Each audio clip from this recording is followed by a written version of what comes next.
സ്വാഗതാർഹമാണ്. കുഞ്ഞുങ്ങൾക്കാണ് ഗുണം. കോൺഗ്രസ് ഗവൺമെൻറ്റിനോ അല്ലെങ്കിൽ BJP ഗവൺമെൻറ്റിനോ അല്ല. ഇത് ഒരു ദേശീയ നയം പ്രഖ്യാപിച്ചു. അത് മിക്കവാറും സംസ്ഥാനങ്ങളിലെല്ലാം അത് നടപ്പിലായി.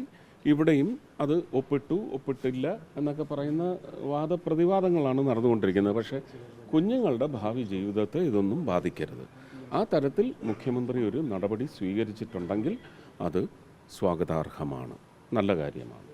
ഈ PM ശ്രീ പദ്ധതി LDFിൻ്റെ കാലത്ത് ഒപ്പിട്ട അതാണ് എന്നാണ്. അതിനെക്കുറിച്ചൊന്നും എനിക്കറിയത്തില്ല, എൻ്റെ വകുപ്പുമല്ല. പക്ഷെ ഞാൻ പറയുന്നു, ഈ ഒപ്പിട്ടില്ല, ഓൾറെഡി ഇത് തുടങ്ങിക്കഴിഞ്ഞു, എഗ്രിമെൻ്റ് ആയിക്കഴിഞ്ഞു എന്നൊക്കെ പറയുന്നത് അവർ തങ്ങളിൽ സംസാരിച്ച് തീർക്കട്ടെ. അതിനകത്ത് എന്തെങ്കിലും രാഷ്ട്രീയമുണ്ടെങ്കിലും അവർ തങ്ങളിൽ അത് തീർക്കട്ടെ.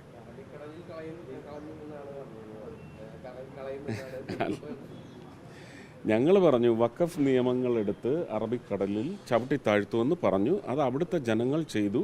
ഇപ്പോൾ സെൻട്രൽ ഗവൺമെൻറ്റിൻ്റെ നിയമം കൊണ്ട് ഏതൊക്കെ രീതിയിൽ അത് ചവിട്ടി താഴ്ത്തപ്പെടുമെന്നുള്ളത് നമ്മളിനി ഭാവിയിൽ കാണാണ്ടിരിക്കുന്നതേ ഉള്ളൂ, അല്ലേ? ഇപ്പോൾ ഭരണം വന്നപ്പോൾ ഒരു മാസം ആകുമ്പോഴാണ് എയിംസ് ഇനി സജീവമാക്കേണ്ടതല്ലേ? എന്താ അവരെന്തെങ്കിലും അന്ന് കേന്ദ്രമന്ത്രി പറഞ്ഞതിൻ്റെ വന്നിട്ടില്ല.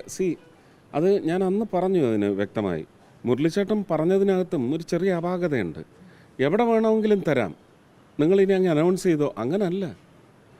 ഇത് ഒഫീഷ്യലായിട്ട് കേരളത്തിലെ ഹെൽത്ത് മിനിസ്റ്റർ, ഇവിടുത്തെ ചീഫ് സെക്രട്ടറി, ഇത് ആരാണോ ഇത് നിർവഹിക്കുന്നത് ആ കമ്മിറ്റിയിലേക്ക് അങ്ങനെയുള്ള 5 സ്ഥലങ്ങൾ ഐഡൻറ്റിഫൈ ചെയ്ത്, അത് 5 ജില്ലയായാൽ നല്ലത്.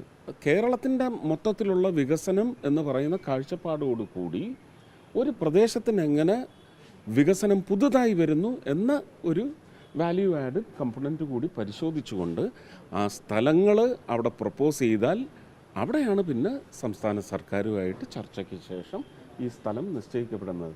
അതല്ലാതെ ഇത് നമുക്ക് തെരുവ് കച്ചവടം പോലെ 5 സ്ഥലങ്ങളുണ്ട് എടുത്തോ, അങ്ങനെ പറയാനൊക്കത്തില്ല.